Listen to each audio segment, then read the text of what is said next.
Hello, friends. Happy Wednesday. I know we're joining you a little late today, but I wanted to just check in and say hello, happy Wednesday. Let's dive in because we're having a level up discussion. Welcome to Level Up with Winnie Sun.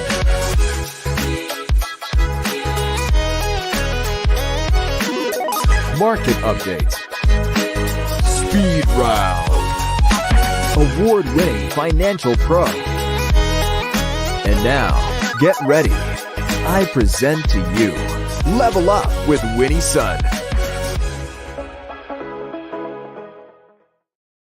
Well, hello, friends. I'm Winnie, your host, an award winning financial pro, a Forbes contributor, and a CNBC contributor and council member. And I'm thrilled to be joining you live. It's great to see so many of you joining from all the different social media platforms. I hope that your week's going well, and of course, that your day is going great. We are streaming here on many social media platforms. So jump in, say hello, introduce yourself, let me know how your day's been going so far. Let's go ahead and start and tell you how the market closed. Now, generally, you see me oftentimes we're coming in, the market's still going on, but the market has currently closed. And so we can tell you the Dow closed down 42 points today. NASDAQ closed up 16, and the S&P 500 just barely up by 1 point. Kind of a blah day in the financial markets. But that being said, there is so much news that we need to talk about. So I wanted to make sure I jumped in before the end of the day. All right. So President Joe Biden has officially signed the comprehensive aid to multiple countries. And of course, TikTok news. Definitely, you want to be paying attention to this one. Now, this is shared by CNBC's Rebecca Riccati today. So, big legislative milestone. President Joe Biden has signed a significant legislation that includes foreign aid for countries such as Israel, Ukraine, as well as Taiwan. And so, this is a lot of money that we're talking about. And the signing of the divestiture of TikTok from its Chinese parent company, ByteDance as well. This is to avoid the US ban. But more on that. So, this bill, which has faced months of intense political debate, news, we've been talking about this, we've been hearing about it. It finally passed the Senate with strong bipartisan support, I will mention, by a vote of 79 to 18 and was then signed by President Joe Biden. Now, the law does allocate about $60 billion of US tax dollars and government money for Ukraine. Okay, and 26 billion for Israel and another 8 billion for Taiwan for they're saying various security issues and really addressing sort of they're saying urgent international stability and humanitarian needs. Now, one thing that we'll mention too, in addition to this, following the signing, TikTok also this after the Senate signing and of course the Senate vote, I should say, and Biden signing, TikTok then also decided to make a very strong response saying that they are going to fight this legally to make sure that they say that this is an unconstitutional and highlighting the potential impact on millions of American businesses and users, TikTok content creators on the side of the TikTok news. So this legislation passed, really ended a standstill in the House. And this really new bipartisan urgency after international events and a lot of conflicts within the House as as well as the Senate. But yes, interesting enough, the Biden administration will continue to use TikTok even for the 2024 re-election campaign that they have. So they said they're not going to stop using TikTok, but they want to make sure that TikTok's ownership on the social media platform does reside here in the United States. So we'll see. Lots to talk about. So I'm curious to see how you feel about that. Number one, are you a TikTok user? How important is it to you that TikTok's ownership resides here in the United States? And do you think that this was legal? Or do you think this is just too much government taking place in regards to TikTok? And of course, if you have comments and your feelings regarding the funding to the three countries, Israel, Ukraine, and Taiwan, interested in hearing your comments on that too. Feel free to share. We'd love to see your thoughts on that. All right. Now, I know we've been talking about on my next story. We've been talking a lot the last few months, almost a year going on, about the topic of inflation and how things just cost so much more. And of course, now the Federal Reserve has kept its interest rates at a pretty high level, and it doesn't look like rates are coming down anytime soon.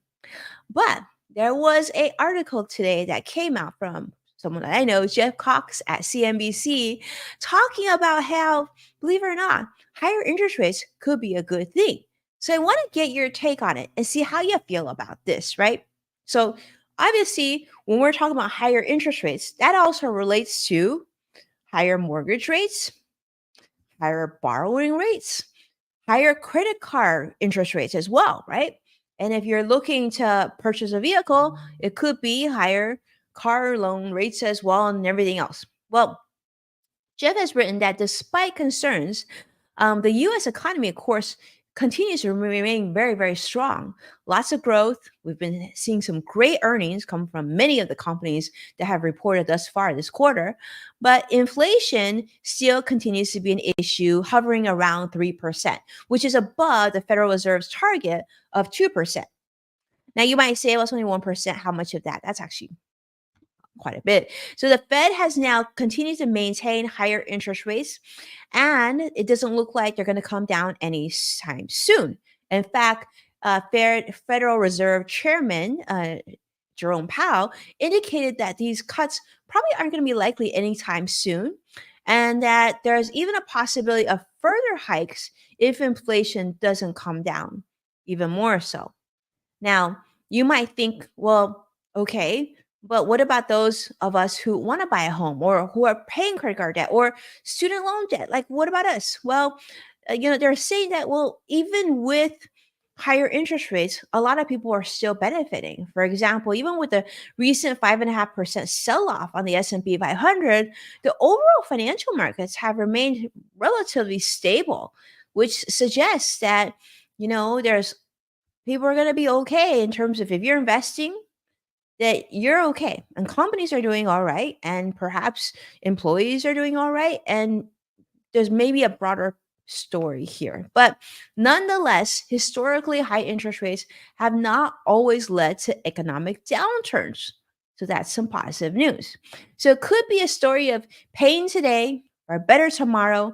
In fact, experts are saying that maintaining higher interest rates could actually prevent a financial scary movie, nightmare in the future, and a potential avoidance of an economic bubble.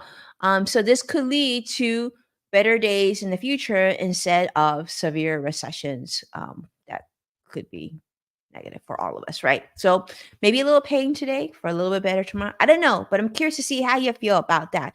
Now, speaking of things that are concerning, my next story, I'm guessing, is on your radar because it's been trending for the last couple days. So unless you literally haven't been reading the news, being active on social media, you know about the story of the avian slash bird flu. Now it's almost like you should call it the mammal flu because it's impacting more than just chickens and birds, right? So I want to talk about the financial picture and what we're dealing with in from 2023, 2024, this continuation of the topic of the bird flu and how it's impacting the US economy, how it has impacted in the past and what we can expect in the future. Now, so the US government and poultry industry are facing significant costs due to the current bird flu outbreak and even back in 2023. So I wanted to bring up some numbers from 2023 for you to kind of quantify what this means for your own household as well as the US government and our country in general. So to give you an idea, last year, okay, in 2023, over 58 million birds were culled across 47 states, notably impacting Iowa, which is the largest egg producer, and they slaughtered nearly 16 million birds. And in that process, the government spent approximately $661 million on containment, and the industry itself incurred losses of $1 billion. Significant. But here's what we're facing in 2024, right? This outbreak now has continued and has intensified. More economic strains are occurring, and more birds and more mammals are being affected. In fact, just yesterday there was an announcement that the detection of bird flu in pasteurized milk, so probably milk that you have in your kitchen. I certainly have it in my refrigerator because my kids like drink it like milk. They drink it like crazy. Well, even if you have pasteurized milk, they're saying there is an indication that they can see virus in that particular milk. Now, the virus fragments, they say, they're reporting, the government agencies are reporting, pose no risk to human health. This is what the CDC has said.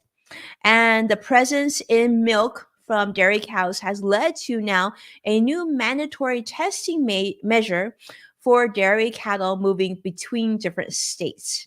Now, this new testing requirement is starting later this month.